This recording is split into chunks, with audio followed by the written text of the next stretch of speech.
दोस्तों, आरबीआई ने आज एक गुड न्यूज़ दी और मुझे लगता है उसकी वजह से मेरी एक बहुत बड़ी प्रॉब्लम सॉल्व हो गई। एक्चुअली मेरे पास एमएक्स रिवार्ड कार्ड है जो कि मुझे बहुत सारे बेनिफिट्स देता है, परंतु इस कार्ड में कंडीशन है कि मुझे साल में इस पे कम से कम 1.5 लाख रुपए खर्च करने थे, अदरवाइज़ मुझे एनुअल चार्जेस 1500 रुपये देने पड़ते थे। इस कार्ड की सबसे बड़ी समस्या यह है कि मैं दिल्ली जैसे शहर में रहता हूँ, फिर भी लोकल मार्केट में इसकी एक्सेप्टेबिलिटी बहुत ही कम देखने को मिलती है। ऐसे में मैं इस कार्ड को बंद करवाने की सोच रहा था, पर आरबीआई की न्यूज़ ने मेरे लिए बल्ले-बल्ले कर दी। एक्चुअली आरबीआई ने बैंकों के सामने एक प्रपोज़ल भेजा है, जिसमें उसने बैंकों को कस्टमर्स को ये फैसिलिटी देने को कहा है, जिसमें कि वो अपनी मर्ज़ी से अपने कार्ड का सर्विस प्रोवाइडर चुन सके, जैसे कि मास्टर कार्ड, वीज़ा कार्ड या एमेक्स कार्ड या रुपे कार्ड। वो किस तरह का सर्विस प्रोवाइडर चूज़ करना चाहते हैं, ये कस्टमर्स के पास में ये फैसिलिटी होनी चाहिए। आपने डेबिट और क्रेडिट कार्ड पर रुपे, वीज़ा, मास्टर कार्ड इस तरह का लिखा हुआ देखा होगा।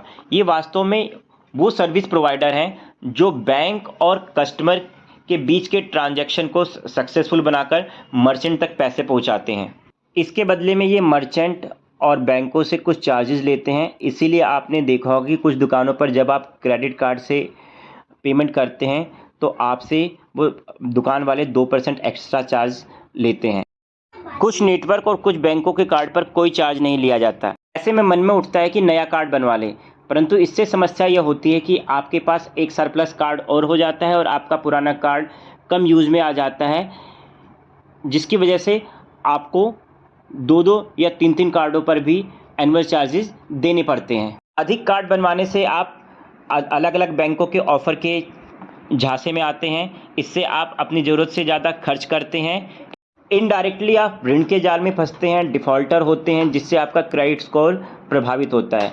इसके अलावा लघु अवधि में ज़्यादा क्रेडिट कार्ड बनवाने से या अपने पुराने क्रेडिट कार्ड को बंद करने से भी आपका क्रेडिट स्कोर प्रभावित होता है, जिससे आपको वास्तविक लोन जैसे कि पर्सनल लोन या होम लोन में अधिक ब्याज दरें देनी पड़ती हैं तथा आपकी लोन अमाउंट भी कम हो जाती है। ऐसे में अगर आरबीआई के इस प्रपोजल को अमली जामा पहनाया जाता है तो मेरे जैसे कस्टमर्स को बहुत ज़्यादा राहत मिलने वाली है।